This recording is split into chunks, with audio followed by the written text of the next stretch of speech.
Mesdames et messieurs, frères et sœurs dans le Seigneur, que Dieu vous bénisse au nom merveilleux de notre Seigneur et Sauveur Jésus-Christ. Vous êtes sur Cantique TV, je suis votre frère Guy José. Toute la joie et le bonheur est pour moi de vous retrouver après une longue période d'interruption. Merci de nous prêter votre attention.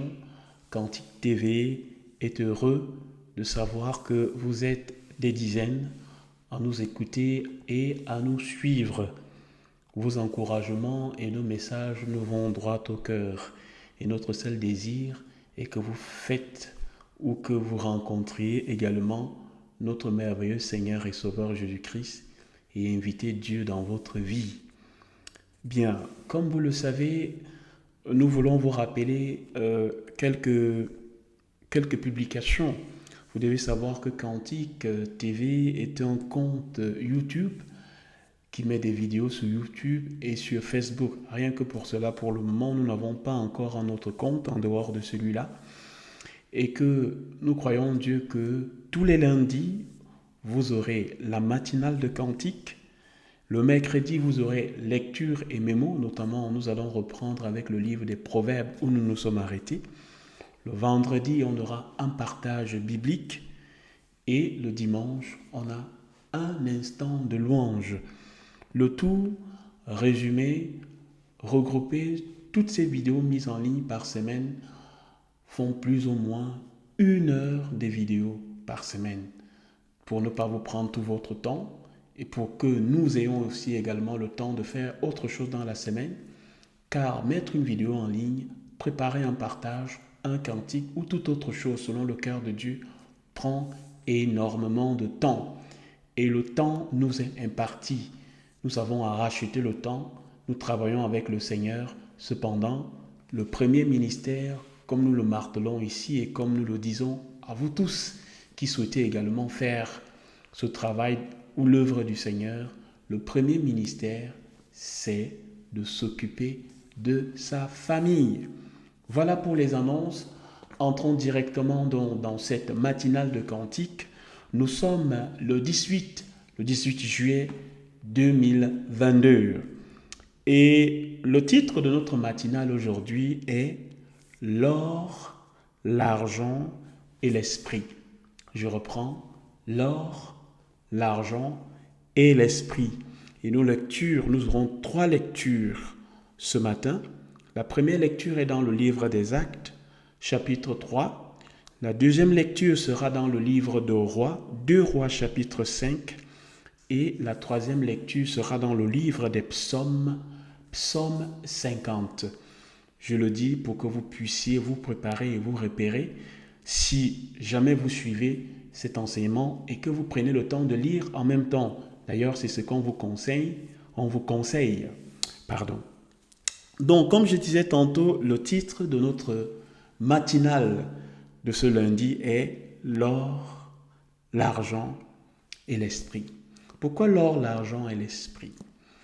Mesdames et messieurs, vous conviendrez avec moi que le 21e siècle est plus que jamais un siècle marqué par le capitalisme.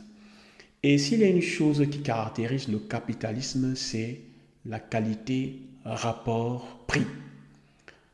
Tout se vend, tout s'achète, tout se monnaie. On juge les hommes et les femmes, les êtres humains en général, d'après l'épaisseur de leur chéquier et la grosseur de leur porte-monnaie. Voilà en quoi est-ce qu'on peut résumer notre société, notre monde aujourd'hui, capitaliste et mondialiste, entre guillemets. Mais posons-nous en tant soit peu une question. Est-ce que tout peut s'acheter? Est-ce que tout peut se monnayer? Est-ce qu'on peut tout avoir quand on a de l'argent? Je ne pense pas, mais nous allons apporter certaines réponses en allant bien sûr dans les Écritures, dans la Bible, pour voir ce que Dieu nous dit à propos de ce thème. Nous allons aborder un versant, pas dans toute sa totalité, car le sujet en lui-même, il est grand, il est énorme, on pourrait passer la journée et des semaines à parler de cela. Nous abordons une partie de ce sujet aujourd'hui et nous croyons Dieu que vous allez être bénis au nom de Jésus-Christ. Donc prenez dans vos Bibles, vos crayons pour ceux qui notent, vos blocs-notes pour ceux qui notent également, pour pouvoir retenir ce qui sera dit aujourd'hui. Et comme je l'ai dit tantôt, notre première lecture est dans le livre de Actes chapitre 3. On y va. Actes chapitre 3, les étudiants avertirent de la parole et les chercheurs de la vérité connaissent un peu le récit de ce chapitre qui est un récit qui marque le début du ministère des apôtres. On a notamment la réception du Saint-Esprit au chapitre 2 et à partir du chapitre 3, il y a l'église du premier siècle qui se met en place et on voit les apôtres qui commencent à manifester la puissance de Dieu dans leur vie. Donc je suis dans Actes chapitre 3 et on va lire quelque chose. Et le thème ou le titre de notre partage ce matin, la matinale de Cantique, c'est l'or, l'argent et l'esprit. Je suis dans ma Bible et je vais lire. Il est écrit: Pierre et Jean montaient ensemble au temple à l'heure de la prière. C'était la 9e heure. Il y avait un homme boiteux de naissance qu'on portait et qu'on plaçait tous les jours à la porte du temple appelé la Belle, pour qu'il demandât l'aumône à ceux qui entraient dans le temple. Cet homme, voyant Pierre et Jean qui allaient y entrer, leur demanda l'aumône. Pierre, de même que Jean, fixa les yeux sur lui et dit: Regarde-nous. Et il les regardait attentivement, s'attendant à recevoir de quelque chose. Alors Pierre lui dit: Je n'ai ni argent, ni or, mais ce que j'ai, je te le donne. Au nom de Jésus-Christ de Nazareth, lève-toi et marche.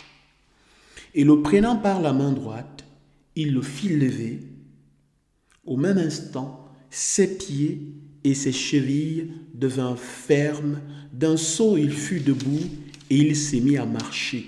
Il entra avec eux dans le temple, marchant, sautant et louant Dieu. Tout le monde le vit marchant et louant Dieu. Il reconnaissait que c'était celui qui était assis à la belle porte du temple pour demander l'aumône. Et il fut rempli d'étonnement et de surprise au sujet de ce qui lui était arrivé. Amen. Amen. C'était notre première lecture et déjà le sujet est planté, le décor est planté.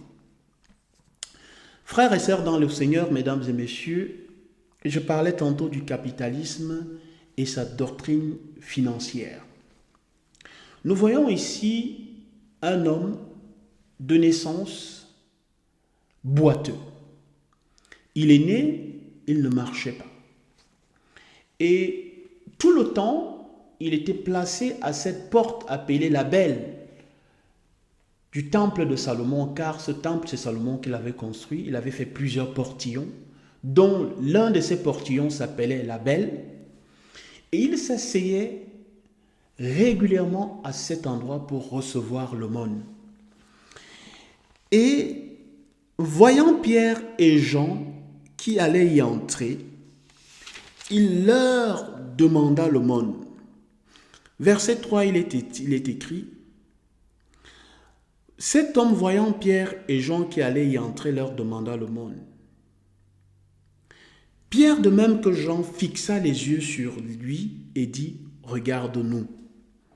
Il leur regardait attentivement, s'attendant à recevoir de quelque chose. Alors Pierre lui dit, d'où le titre de notre partage: Je n'ai ni argent, ni or, mais ce que j'ai, je te le donne.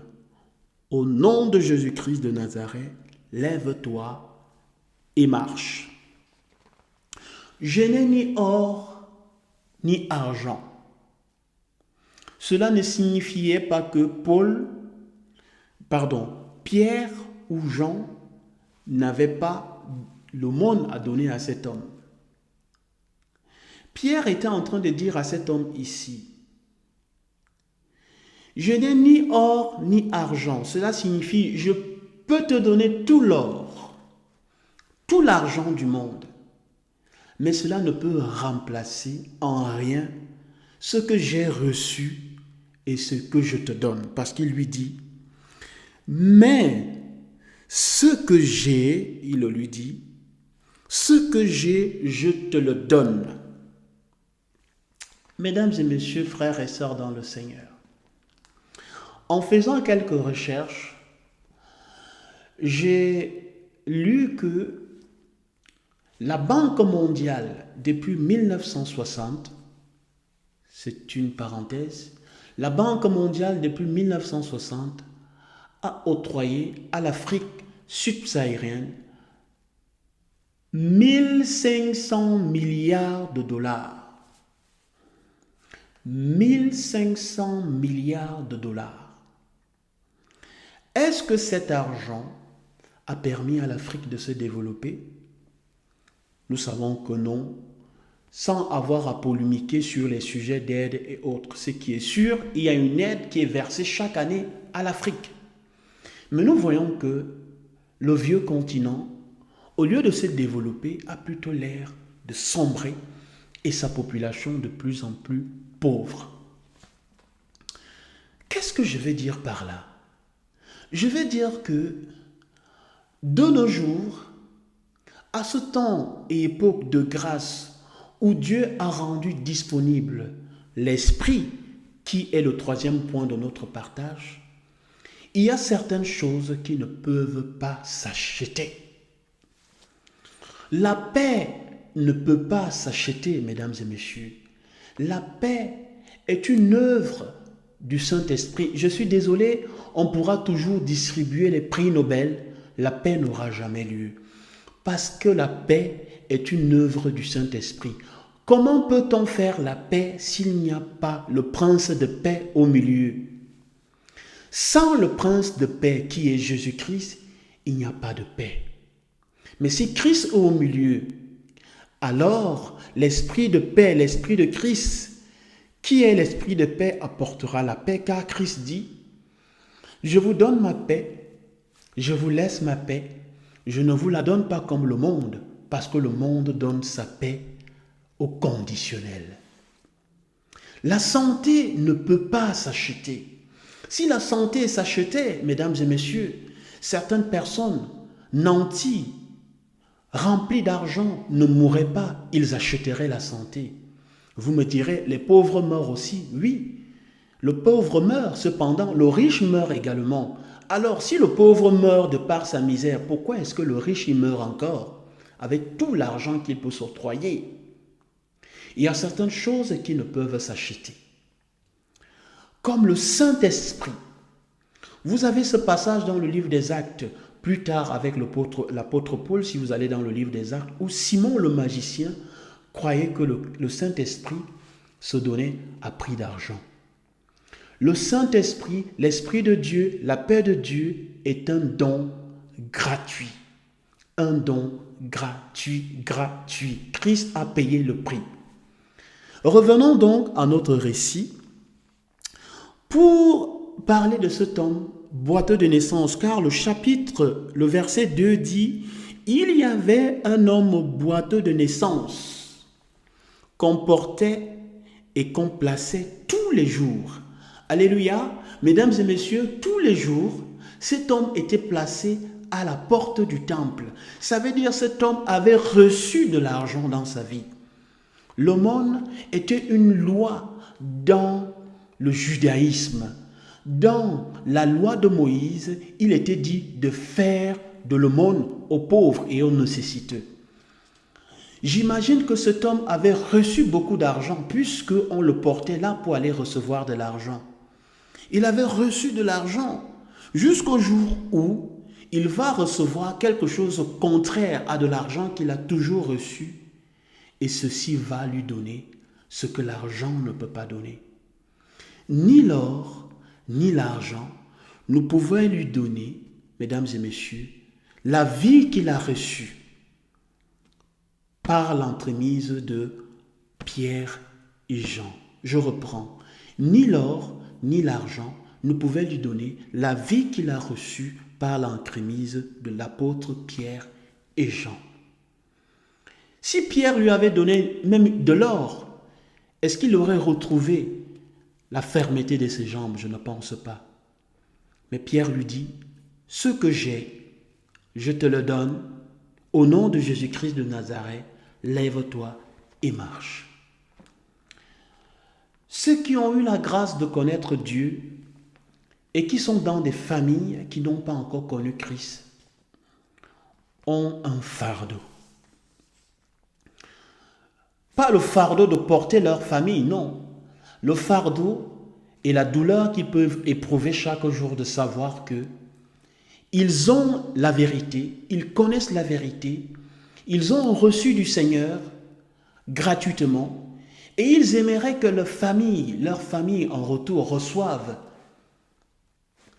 cette gratuité, cette grâce, cet amour, cette vérité, cette parole de Dieu. Et cette famille, et ces familles-là ne les reçoivent pas. C'est un fardeau, c'est difficile. Parce qu'on peut tout donner. Je parle de moi-même. On peut tout donner aux membres de nos familles. On peut aider notre prochain. On peut venir en aide financièrement, physiquement, et d'une manière que ce soit à quelqu'un. Mais si on ne donne pas ce qu'on a reçu du Seigneur, cette parole qui est vie, esprit et vérité,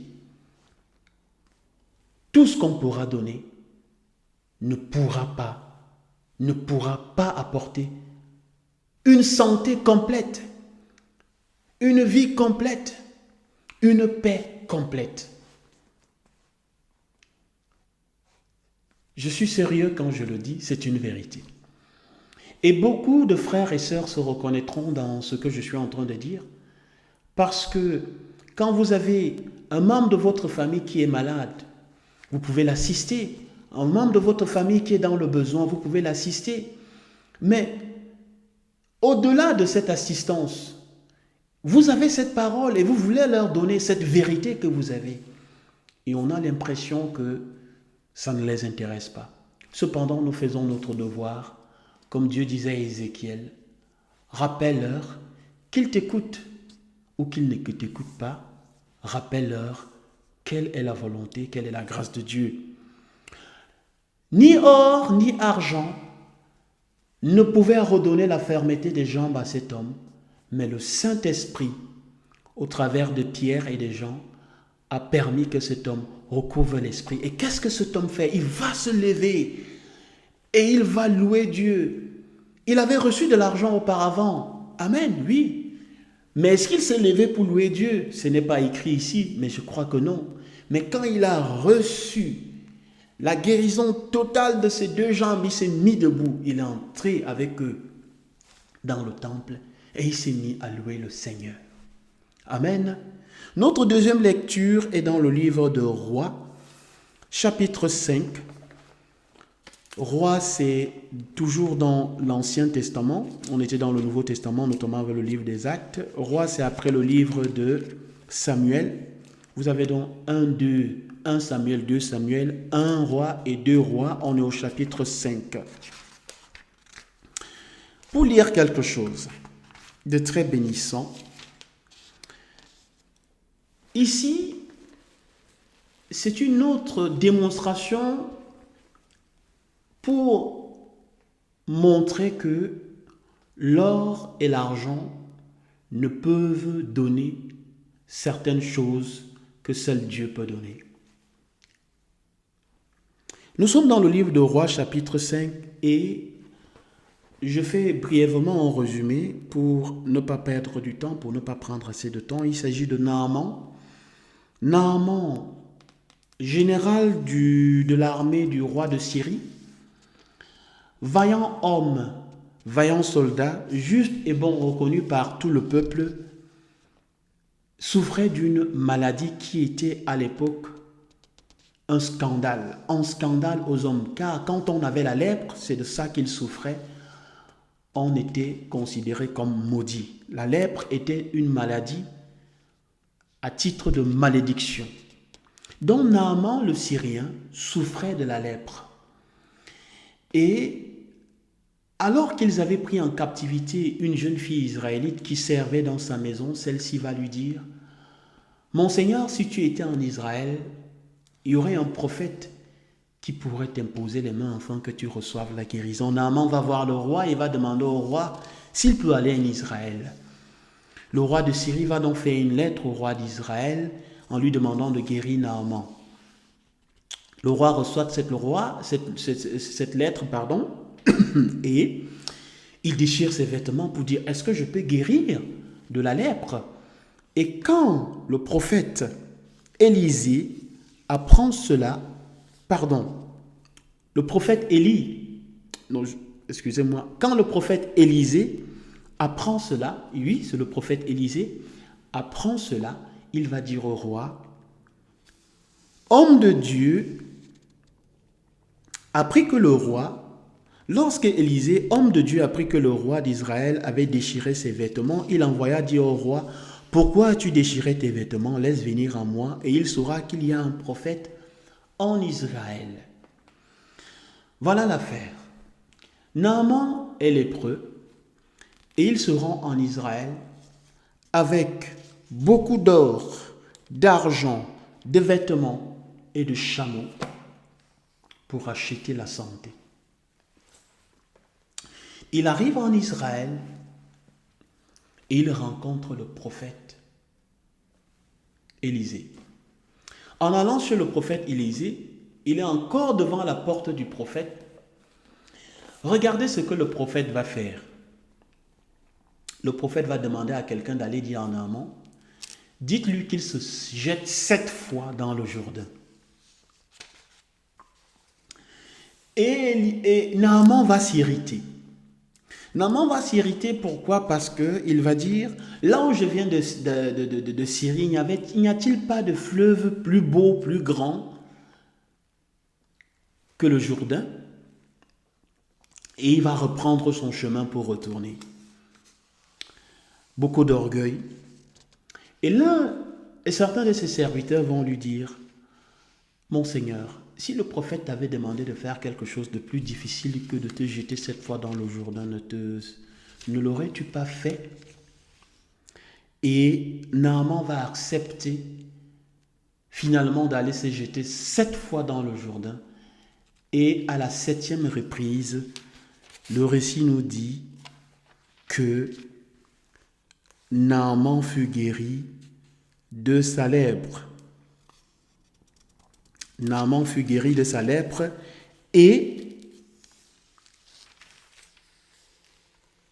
il retourna, verset 15, Naaman retourna vers l'homme de Dieu avec toute sa suite. Lorsqu'il fut arrivé, il se présenta devant lui et dit, voici, c'est la partie qui nous intéresse ici, Naaman retourna vers l'homme de Dieu avec toute sa suite. Lorsqu'il fut irrité, il se présenta devant lui et dit, voici, je reconnais qu'il n'y a point de Dieu sur toute la terre, si ce n'est en Israël. Et maintenant, accepte, je te prie, un présent de la part de ton serviteur. Verset 16, Élisée répondit, l'Éternel dont je suis le serviteur est vivant, je n'accepterai pas. Naaman le pressa d'accepter, mais il refusa. Alors Naaman dit, puisque tu refuses, permets que l'on donne de la terre à ton serviteur une charge de 2 mulets, car ton serviteur ne veut plus offrir à d'autres dieux, ni d'holocauste, ni... Bref, vous pouvez continuer la suite. Vous voyez donc un homme nanti, riche, qui vient avec l'or, les chameaux, les diamants, les pourpres et autres pour s'acheter la guérison. Et le prophète Élisée, qui est un homme de Dieu, va demander à Naaman une chose pour l'amener à l'humilité. Certes, Naaman était bon, mais il y avait beaucoup d'orgueil en lui. Et quand Naaman va faire tomber le manteau d'orgueil qui est en lui, il va recevoir le don de guérison. Et après avoir reçu le don de guérison, octroyé par Dieu, par l'entremise du prophète Élisée, il va revenir pour offrir son don. Et là, Élisée va refuser. Il va dire que l'Éternel soit vivant, je ne prendrai rien. Parce que c'est gratuitement qu'il a donné Comme ce verset de Matthieu qui dit, vous avez reçu du chapitre de l'évangile de Matthieu qui dit, vous avez reçu gratuitement, donnez également gratuitement. Donnez gratuitement. La parole de Dieu est gratuite, on la donne gratuitement. Et si vous venez à Dieu avec des prérequis de nantis, de riches, de noblesse, vous ne recevrez jamais rien de Dieu. Car Jésus dit, le royaume des cieux appartient aux petits-enfants, c'est-à-dire aux humbles. Heureux les pauvres en esprit, les humbles, car l'humilité précède la gloire. C'est une série de versets que je donne. Vous ne pouvez recevoir rien de Dieu si vous espérez l'avoir avec de l'argent. Et une fois de plus, pour corroborer ce qu'on a lu dans le livre de Actes chapitre 3, pour dire que il y a des choses qui ne s'achètent pas. Avec tout l'argent du monde, Naaman ne pouvait pas s'acheter la guérison. Cependant, pour rien, par juste une simple attitude d'humilité devant Dieu, il a reçu la guérison. Pour te dire à toi, homme, femme qui m'écoute ou qui écoutera cette vidéo en ce moment, y a-t-il de l'orgueil dans ton cœur qui t'empêche de venir à Dieu et de recevoir la vie éternelle? Y a-t-il de la grandeur, de la noblesse ancestrale, familiale qui fait aujourd'hui que, à ce juste titre, tu dis, est-ce que moi, si on me voit aujourd'hui parler de Jésus-Christ, c'est une honte? C'est de ta vie qu'il s'agit. C'est de ta santé qu'il s'agit. C'est de ton avenir qu'il s'agit. C'est de ta vie éternelle qu'il s'agit. Car ce jour-là, nous comparaîtrons tous individuellement devant le Seigneur. Et personne, ni les rois, ni les pasteurs, ni qui que ce soit, ne pourra nous défendre devant le trône de Christ. Quand il redemandera des comptes et quand il viendra chercher avec lui ceux qui ont reçu son esprit. Comme dit la parole, si tu entends cette parole, si tu entends cette écriture, n'endurcis pas ton cœur. Amen, amen. Dernière lecture. On est dans le livre des Psaumes, comme je l'ai annoncé. Psaumes, c'est plus ou moins au milieu de notre Bible. On tire vers la fin. 27 minutes à ma montre. Supportez-moi encore un peu. Et on a terminé. Psaume 50. On va lire quelque chose que Dieu rappelle à ceux qui pensent que ils peuvent donner quelque chose à Dieu. Qu'est-ce que vous pouvez donner à celui qui a créé le ciel et la terre si ce n'est votre vie, si ce n'est votre obéissance, si ce n'est votre soumission? Dieu dit ici, Psaume 50, chapitre 7, il est écrit, « Écoute mon peuple, et je parlerai, Israël, et je t'avertirai. Je suis Dieu, ton Dieu. Ce n'est pas pour tes sacrifices que je te fais des reproches. Tes holocaustes sont constamment devant moi. Je ne prendrai pas de taureau dans ta maison, ni de bouc dans tes bergeries, car tous les animaux des forêts sont à moi, toutes les bêtes des montagnes par milliers. Je connais tous les oiseaux des montagnes, et tout ce qui se meut dans les champs m'appartient. Si j'avais faim, verset 12, Psaume 50, verset 12, retenez bien ces versets. Si j'avais faim, je ne te le dirais pas. Alors quand quelqu'un vous dit, s'aimer, donner à Dieu, donner les dîmes, donner les offrandes, ce n'est pas à Dieu que vous le donnez. C'est soit au démon, soit à cet homme-là. Car Dieu dit, vous avez reçu gratuitement, donnez gratuitement. Et si vous voulez donner quelque chose, si c'est le cas, ça doit venir du fond de votre cœur et selon vos libéralités. Ne vous mettez pas à l'étroit en disant que je me mets à l'étroit, je m'affame, je me mets dans les difficultés parce que je vais donner à Dieu. Ce n'est pas à Dieu que vous donnez. Car il dit ici, si j'avais faim, je ne te le dirais pas, car le monde est à moi et tout ce qui renferme. Est-ce que je mange la chair des taureaux? Est-ce que je bois le sang des boucs? Verset 14, retenez-le également.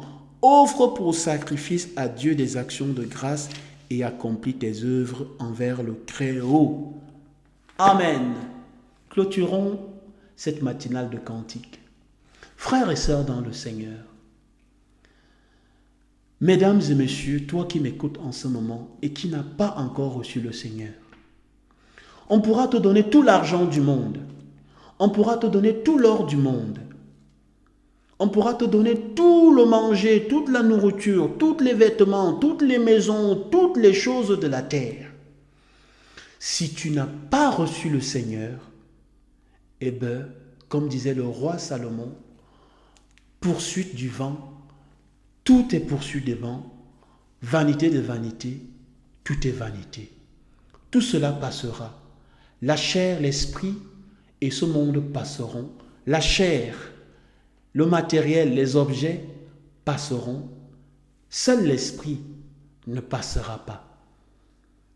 As-tu reçu Jésus-Christ dans ta vie? As-tu reçu Dieu dans ta vie? As-tu résolu de changer de vie et de marcher en nouveauté de vie? C'est la question que je te pose ce matin. Si ce n'est pas encore fait, cherche Dieu. Cherche les voies et moyens de rencontrer Dieu. Viens écrire ce que tu penses de cette vidéo en dessous de cette description. Nous mettrons les versets qui ont été cités aussi dans les commentaires. Alors tu dois partager, t'abonner si ce n'est pas encore fait. Et bien sûr, nous poser des questions s'il y a des points que tu n'as pas compris. Que Dieu vous bénisse et à très bientôt sur Cantique TV. Ciao.